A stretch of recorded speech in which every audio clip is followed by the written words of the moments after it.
Greetings YouTube, this is Gaisowiros, and today I chose a topic of the Gaulish and the Roman Panoplies, and I am going to make a comparison between them. By panoply I mean the military gear, which comes from the Greek word panhoplon, meaning all the weapons. The main point that I want to bring with this video is that the Gaulish and Roman panoplies are actually fairly similar, at least more similar than what most people would think. The period that I chose for this comparison is the Gaulish Wars because it is one of the most well-known and one of the most important conflicts between the Romans and the Gauls. Romans and Gauls fought a lot, and it is one of the reasons why they had a lot in common for the military gear. Also, to make a fair comparison, I'm not going to compare the common Roman soldier with the common Gaulish soldier.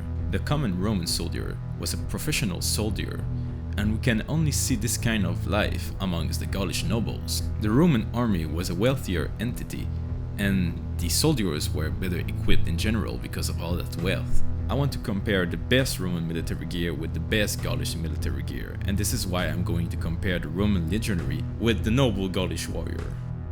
The noble Gaulish warrior had a sword called the gladius. He also had one or two spears. There were two words in Gaulish for spear, gaisos and lankia.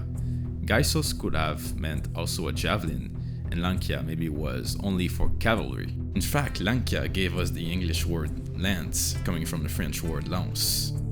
As for the shield, while we don't have the precise Gaulish word for shield, we know that the Proto-Celtic word was ketos, that is the reconstructed word from Welsh and Irish.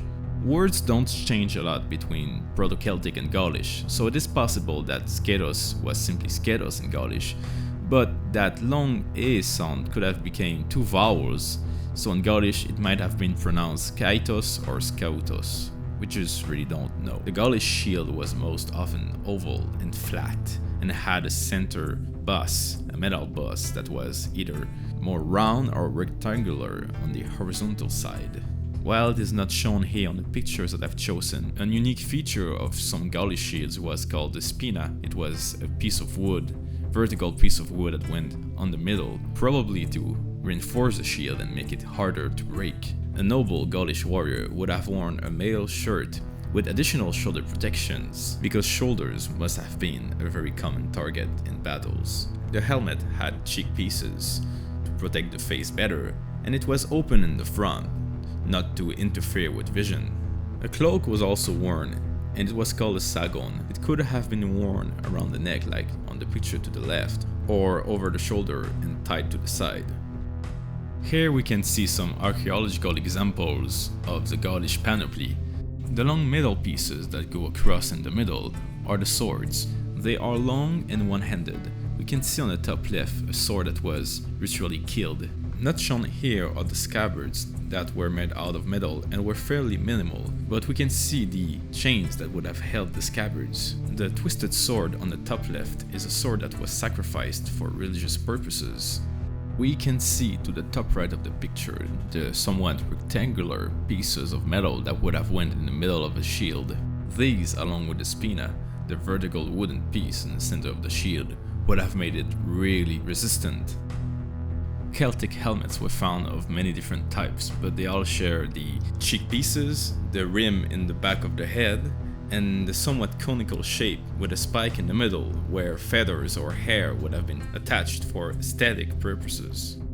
Now, for the Roman legionary, well, his sword was called a gladius, and it is indeed very similar to the Gaulish word for sword, and this is because we know the gladius has a Celtic origin, so the Romans borrowed the word. The G is somewhat interesting, and probably that the Romans heard it from a dialect where the C became a G in this particular context. While gladius in Gaulish only meant a sword, the gladius was a specific design that the Romans started to use after the Marian reforms.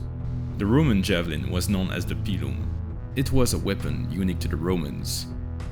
The pilum had a triangular head with a long, soft iron shaft that would bend on impact. This would have made the pilum stuck to the shield it penetrated, or just impossible to throw back at Romans. The Roman word for shield was cutum, which sounds similar to the Celtic word for shield. Both come from an Indo-European root that also gave us shield in English. The Roman shield is curved so that impacts and blows would simply glance off of it, and it has a metal bus in the middle called a umbo.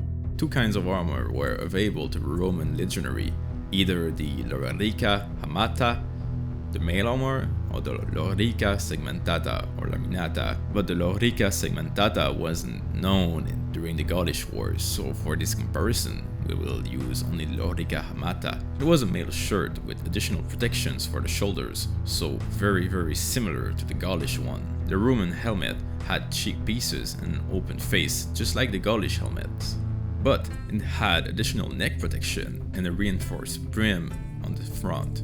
Here we can see remains of the Roman panoply. We can see a scutum on the left with its horizontal handle and the curved surface. In the middle we can see 3 gladii, plural for gladius, and on the right this is a good example of a Roman galea or helmet. This Roman helmet is of the Gallic type because it is the descendant of a helmet that was shared by both the Romans and the Gauls of northern Italy. This is one example out of many that shows how much the Gauls and the Romans actually interacted. But before we look at what they had in common, let's look at the differences. The first difference we can see is in the shield design. While both are very large shields with horizontal handles, the Roman shield has a curved surface and is more rectangular, while the Gaulish shield is usually flat and of a oval kind of shape. The Gaulish shield is also often reinforced with metal on the rim and reinforced with wood on the front. The fact that the Gauls used reinforcements on their shields while the Romans didn't is interesting. Is it because of different fighting styles? Is it because the Roman shield has a curvature in it? Or did Roman shield break all the time while the Gaulish shield didn't? We can't answer these questions right now, so let's talk about the swords. Both swords are one-handed, with a relatively short handle, but in general the Gaulish sword is longer and the Roman sword is shorter but pointier. Roman historians talk about the Gauls using their swords by swinging them widely over their heads. That technique doesn't seem very practical, but the sword shape kind of gives it away that it was more of a swinging and cutting type of weapon, at least compared to the gladius. Let's not forget that the gladius was the main Roman weapon, and the Gauls didn't use as much swords, and they preferred spears in general. Now for the armor. Well, this is where it gets interesting, because both Romans and Gauls used the same armor during the Gaulish Wars. It is a riveted mail shirt called the lorica hamata by the Romans, but the Romans eventually developed their own armor called the lorica segmentata or lorica laminata, which we can see on the right here, but mail armor was used for longer. As for the helmets, we can see a lot of similarities. They both have cheek plates and an open face. While the Gaulish helmet on this particular example has a brim that goes all around the helmet, the Roman helmet has a brim on the front and has additional neck protection. But we can see that it serves the same kind of purpose of deflecting blows from the top. It's just with different design styles. Let's go over the similarities. The Gaulish sword is called the gladius, and the Roman sword is called the gladius. So we can see, and we also know that the gladius is of Celtic design. The shields are fairly similar, they're both tall, with an umbo and a horizontal handle, and the words are also very close. Some scholars claim that the similarities in the words mean that the Romans borrowed the shield design from the Gauls, but it could just be that they come from the same root. The mail armor is very similar, in fact it's pretty much the same, and both have brim helmets with cheek plates. The cloak is called a sagon for the Gauls and a sagum for the Romans. It's hard to tell if that was borrowing or if the words are just similar because they come from the same root. However, I think it is interesting to notice that both the Romans and the Gauls wore cloaks in war. As for the differences, we can note the usage of the spear for the Gauls versus the usage of the javelin for the Romans. But we know of a Gaulish word, gaisos, that could both mean a spear or javelin. However, the Gauls never used anything like the Roman pilum. Another difference lies in the shield design. The Gaulish shield is often flat, while the Roman shield was almost always curved, but we know of the Roman auxiliary shield called the Clipeus, which was very similar to the Gaulish oval shield, except without the wooden reinforcement in the middle.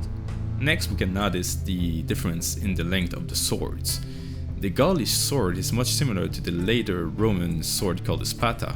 The spada was mostly a cavalry sword, so maybe the Gauls mostly used their swords on horseback. In fact, only the richest Gauls could afford a sword, and they could also afford armor and a horse. It's important to remember that the Gauls really used more cavalry than the Romans did, and this might have influenced a lot of their fighting equipment. In fact, the Gauls invented a saddle with which it was possible to do frontal charges on infantry. We can see the saddle on the left. With its 4 elevated corners, the rider was well secured in place and could withstand the impact of the charge. The Romans started using this type of saddle after fighting the Gauls. We also know that the Romans borrowed the gladius from the Celtiberians, and the lorica hamata is very similar to the Gaulish armor. The Celts were the pioneers of iron usage in Western Europe, and the archaeological evidence points towards a Celtic invention of mail armor. While we can trace back the origin of each one of these tools to the Gauls and the Celts, the Romans and the Gauls also cohabitated in peace for a long time, and they had a lot of trade with each other. Gauls and Celts were also part of the Roman army as auxiliaries, bringing their native weapons and armor with them, and influencing the Roman military gear. I think this is all I can say about a comparison between the Gaulish and Roman panoplies. Thank you for watching. This is Gaisoviros. See you next time.